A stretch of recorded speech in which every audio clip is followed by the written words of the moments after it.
memorabilia. No, no, no. Proud to be German. Worked for Che Guevara. But you can also buy this. This is a onesie for a baby. Nazi propaganda written as German American pride for a baby.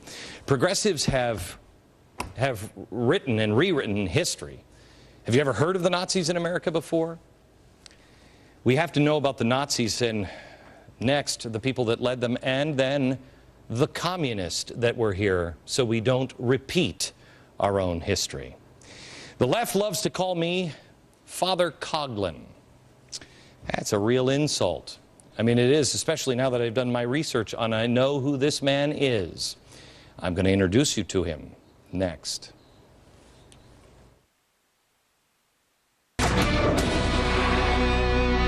I'm called many things by the left because of my viewpoints. But the only thing that they really love to trot out over and over again is that I'm Father Coughlin. Most people don't even know who that is, but you need to know who he is. When you'll see that it's laughable. It's a deep insult to be compared to him, but it's hysterical because it's so ridiculously inaccurate. It doesn't even make sense. Yes, Father Coughlin was against communism. Yes, he was on the radio like me. Yes, he was against the sitting president, FDR. But it's weird because that's where it ends. Because he was initially a supporter of FDR. He was also wildly anti-Semitic. Not me. He was for big unions. You know how much I love unions. And he's also for, and this is my favorite, this is his magazine, an original copy from the day. He was also for social justice. The union man. Oh, yes. That's me in a nutshell, isn't it? Actually, he was not a fan of FDR after he got in office because he thought FDR's policies didn't go far enough. Again, not me. Father Coughlin perverted American ideals for his own power, and most importantly, for social justice. Social justice. Social justice. Social justice. Let me go back to the railroad. Father Coughlin was on where, I don't know where the board went. Father Coughlin was on the wrong side of the European tracks. He was on the right side of the European tracks. Fascism. He was the leader of a nationalist socialist movement. Oh. The danger from the so-called right. Watch. As another presidential election approaches, a Roman Catholic priest, for the first time in American history, is seriously involved in national politics. Some are unpopular, but God hates the hypocrite. Father Charles Coughlin was one of the most influential voices of the 1930s. He was a Catholic priest who became immensely popular radio personality with the largest audience in the world. Radio was the first mass media in a way that print never could be, coming around almost exactly on time with this economic hardship. It was this electric combination. There were times when Father Coughlin's following got to the point where he had 30 to 40 million listeners. You could walk down the block and you could hear the same broadcast of Father Coughlin coming from every window because every family was listening to it. At his peak, Coughlin received more mail than the White House, 80,000 letters a week. Many of them contained cash. Born in Canada, 1891, Coughlin first took to the radio airwaves in 1926. Right after, he joined the Detroit Diocese. At first, the content of his broadcast centered around Catholicism. However, during the early 1930s, he changed the content of his broadcast to political and economic commentary. His primary targets were Jews, socialists, communists, and international bankers. He was the quintessential economic populist. He railed against the big department store, against the banks and the fat cat Wall Street interests. There was always an anti-Semitic strain to Coughlin's diatribe. He blamed Jews for the Great Depression, communism, and for all the nation's ills. During a rally in New York, he said, quote, "When we get through with the Jews in America, they'll think the treatment they received in Germany was nothing." Critics of Coughlin only started pointing to his anti-Semitism when Coughlin started criticizing FDR. When Coughlin was one of FDR's main supporters, no one really seemed to care. Coughlin started off as a huge supporter of FDR. In the 1932 election, Coughlin said the nation's choice was Roosevelt or ruin. and he dubbed the New Deal Christ's deal. He had radical monetary policies. He thought increasing inflation would get America out of the Great Depression. When FDR refused to support this type of legislation, Coughlin turned on him and became FDR's harshest critic.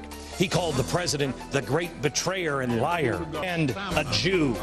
His views and activities became even more extreme. He started a campaign for social justice. What social justice meant for Father Coughlin is this ill-defined redistribution of wealth, redistribution of power, the radical takedown of the established economic interests. In 1934, he established the National Union for Social Justice, a 5 million-member workers' rights organization that would protect the common man from the abuses of capitalism.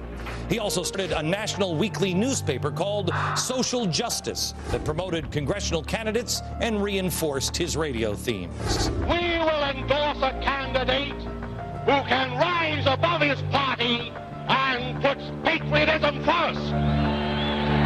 Coughlin's criticism of FDR and the New Deal eventually led to his demise. FDR succeeded in silencing him through a National Association of Broadcasters Code passed in 1939 that forbade controversial broadcasts. By the following year, Father Coughlin was off the air. The reason why Father Coughlin became so popular was because of fear and hunger during the Great Depression. People's lives had come apart and they didn't know what to do, so they turned to somebody, a priest, Father Coughlin. He was able to articulate their feelings. Unfortunately, his solutions were fascists. I mean, here he's got a picture in one of his magazines, picture of Stalin and Hitler, but it's Social Security, still a hope, because they haven't tried the Christian plan. The Christian plan, social justice. Back in a minute. The marriage of communism and big labor exposed. Next.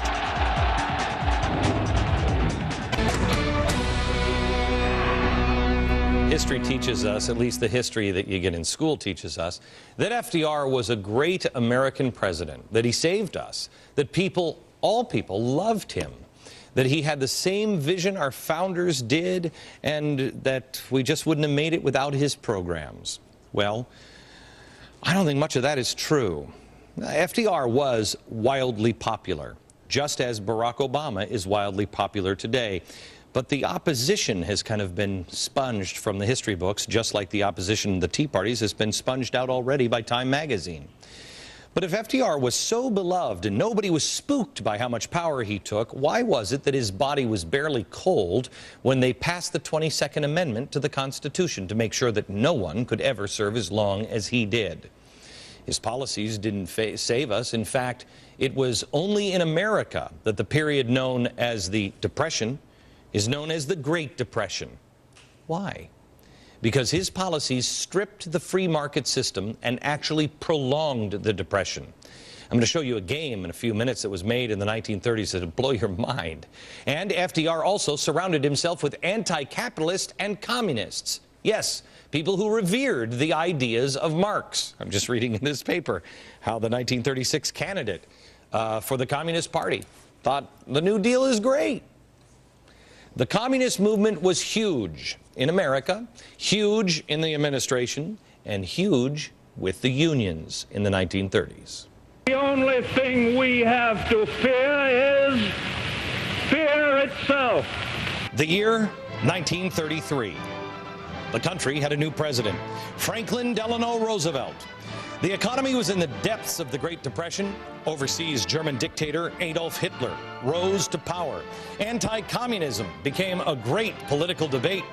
Critics accused FDR's New Deal of being pro-union, while others said that it had communist undertones. The American working class had been banding together in the form of unions to prevent oppression by the capitalist system. One union in particular, the CIO, was a hotbed for communism.